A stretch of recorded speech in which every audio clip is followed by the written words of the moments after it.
It takes a couple of seconds. You sign up, you go into you'll be on the settings screen after you sign up in like 5 seconds. You'll verify your identity. Right now, it's US based customers only on FBA due to legalities, obviously.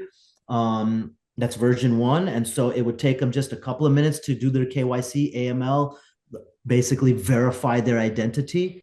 Okay. Once they do that, they then integrate their seller account, which at the moment is Amazon. 2 clicks. Once they do that, all their inventory is in their platform, in their dashboard, and they can start creating offers immediately in seconds. Does everyone see everything you have? No.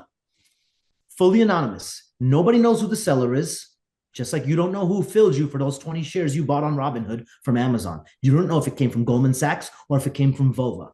Okay. You have no idea who filled that order.